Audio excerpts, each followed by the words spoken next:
EFL season starts this weekend, and reports suggest that Football League referees have been told to clamp down on time wasting, punish dissent and increase the threshold of contact for fouls as the EFL introduced wide-scale changes ahead of the start of the new season. It's understood that the PGMOL has worked with clubs, the EFL, the PFA and the LMA to ensure the key decisions made are acceptable to everyone in the game. That means there'll be a higher threshold for penalising contact in challenges, basically taking into account how much contact there was, the consequences of it, and what the attacking player's motivation was. There will also be more vigilance of sustained holding at set pieces. Now, it's interesting because this seems to be like a similar conversation to what we had last year. We want less penalties in the game because there were too many of them. We were trying to minimise the amount of soft penalties that were coming through. And then as soon as we got to a playoff final and everyone thought that there was a little bit of contact in the penalty area, everyone said, well, why hasn't that been given? Well, because at the beginning of the season, you wanted a higher threshold for penalising contact. Yeah, they were both penalties, though, let's be honest. Well, yeah, you can say that, but ultimately one of the reasons that weren't given was for that reason, that you want a higher threshold. Yeah, the shirt pulling one is interesting for me because it does happen at every set piece, every corner, every free kick played into the penalty area. I'm sure if they do enforce that rule strictly, we're going to see a lot of penalties earlier in the season, but it might just pay to tolerate that and be patient with that, because I think then you will see, as the season progresses, defenders are more reluctant to grab hold of an attacker's shirt. I'm in favour of that one, actually. Also, the other thing they're going to clamp down on is time wasting. The 2021-22 campaign saw less playing time than ever before. Referees are going to be also a little bit more proactive in curbing time wasting and will be prepared to sanction players early on in the game as a result of that. I've always been in favour of a big clock at a football ground, which is stopped by the fourth official. The fourth official acts as the timekeeper, the official timekeeper, and they should just stop it so that you play the 90 minutes. We never get home on a Tuesday night.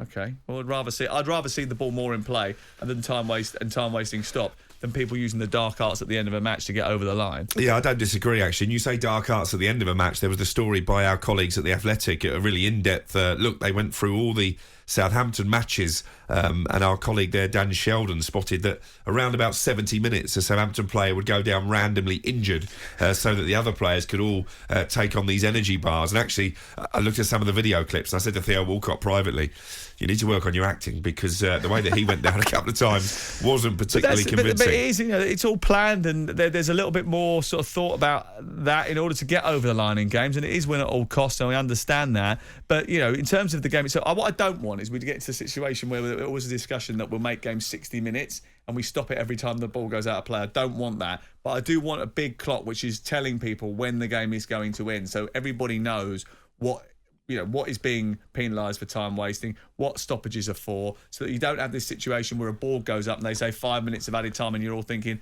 why? What for?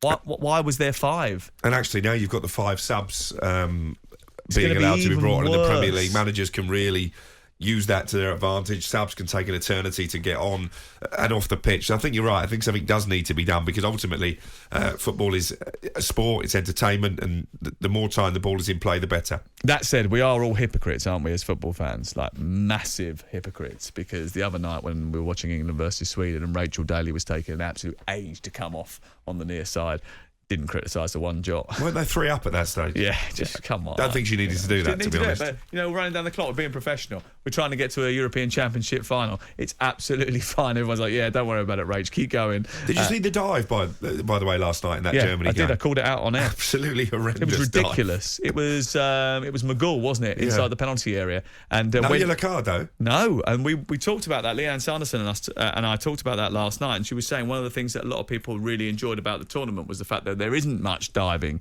It is quite honest. Wendy Renard, the French defender, was absolutely furious. She went over, had a word with her, and then the next time they went shoulder to shoulder in the penalty area or just outside it, she gave her a little bit extra. And I wouldn't fancy going shoulder to shoulder with her, by the way. And then looked at her as if to say, now you can go down. Which I thought was quite impressive.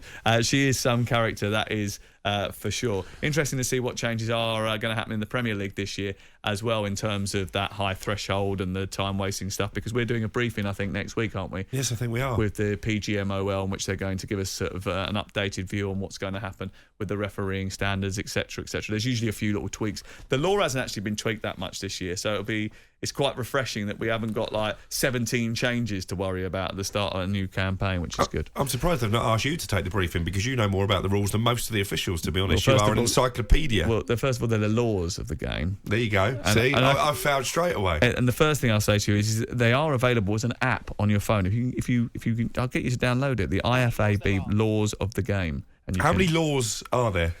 How many laws are there? It's 12 or 13, isn't it? 17 laws? Yeah, 17 laws. But there's loads of sub-clauses. A lot of sub-laws, yeah. Sub-clauses in them as well. So you have, like, the main laws about what is a foul, what isn't a foul, handball, offside, all that kind of stuff is part of a sub-clause of each of those laws. So, do you remember I asked you yesterday, by the way, back on the Women's Euros in England, the final on Sunday? I asked you if it had ever been done before whereby a nation, major international tournament, had gone all the way to the final and won it without making a single change to their starting lineup. Turns out it would be a record. Yeah, which is impressive, isn't it? Serena Wiegman will keep it unchanged unless there's COVID in the camp. It will be an unchanged team. I'd have thought you'd have known that record, by the way. You did ask me, and I didn't know. Yeah. Well, I let myself down. Is that what you're maybe say? you need to prep a bit harder for Sunday. I think maybe I've just spent too much time with you, and I'm becoming just as casual as you are.